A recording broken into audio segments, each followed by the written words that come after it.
Okay, I'm going to go over some of the different problems that will be on your test coming up for Unit 9. One thing I want you to notice is that at the beginning of each section, I have labeled where in your notes this should come from. So make sure as you're going through this that you're referring to that to kind of help you out. When it asks you to make a tree diagram, remember this is where you're going to write out, say for example, on B right here, 2 ordinary coins are tossed. You could get a heads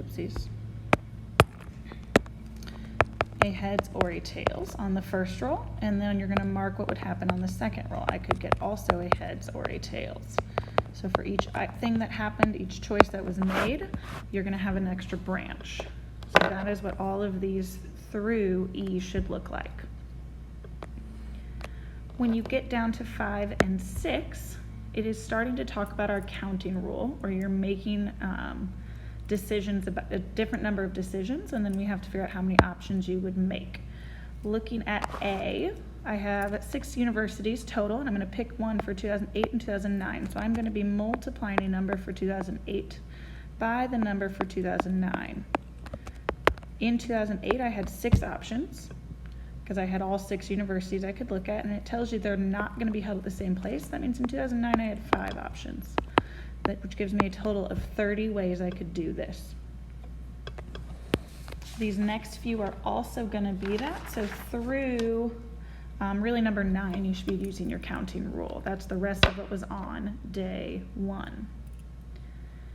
Day 2 and 3 is when we got into our permutations and combinations, so make sure you know how to do it both with your formula and in a calculator. The main reason the formula will be helpful is because on your test, the first part is your formula quiz, so make sure you know how to do those in your calculator.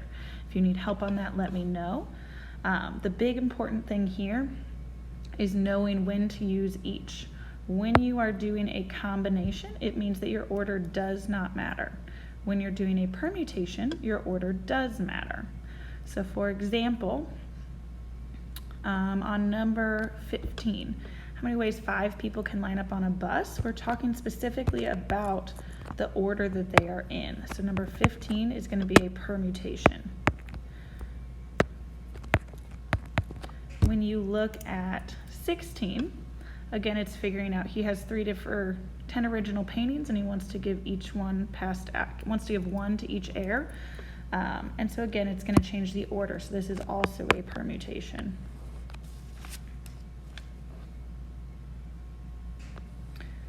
When it is a combination is when it's something, again, where order doesn't matter. So you're picked to either be in the group or not in the group, whatever it may be. 18 is actually in the wrong section. I'll give you that hint. This should be in section 9.1. We missed that when we were reorganizing it, so just make sure, think of 18 as being in section 9.1, not 9.2. So 18 is going to be your counting rule.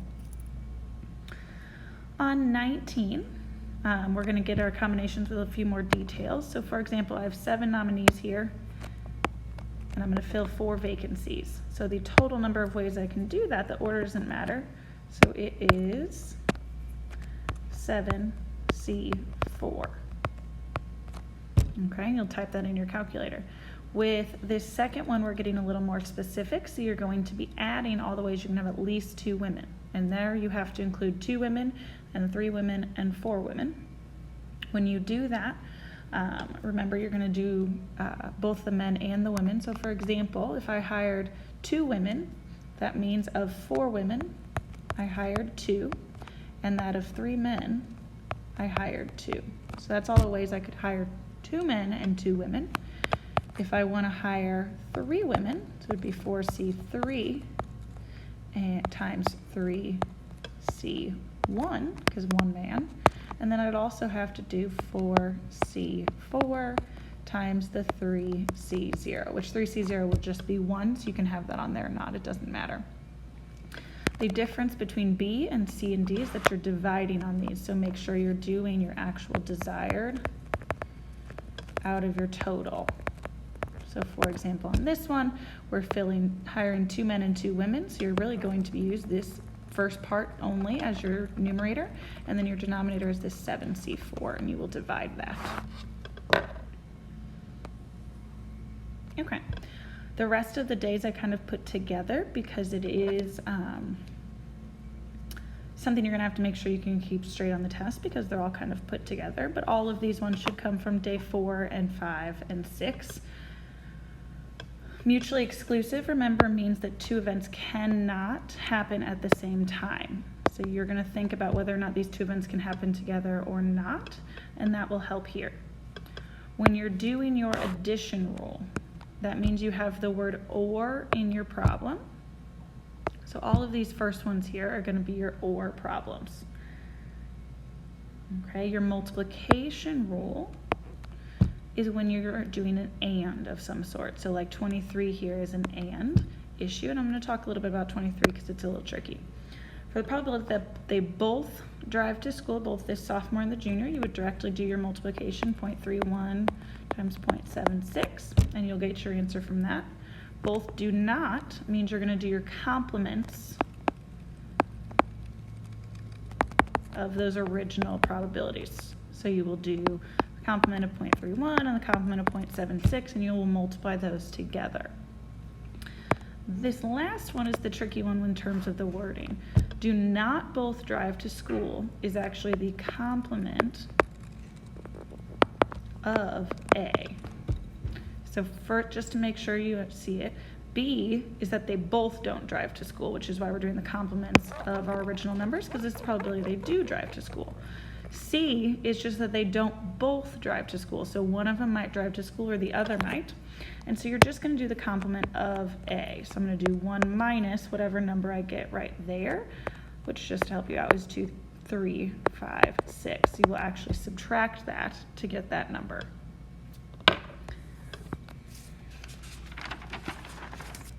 As these keep going, just make sure you remember, if it is an and, that means you're using your multiplication rule.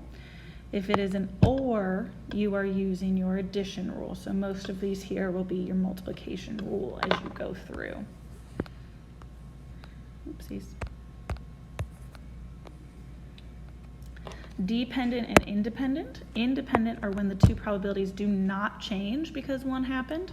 Dependent are when the probability of one happening changes the probability of the other happening. So if your probability increases or decreases. One of the important things it notices is, I want you to notice is that it wants you to tell me why. So don't just write yes, they're dependent or yes, they're independent. Tell me why they might be. On the test, it will ask you to do the same thing.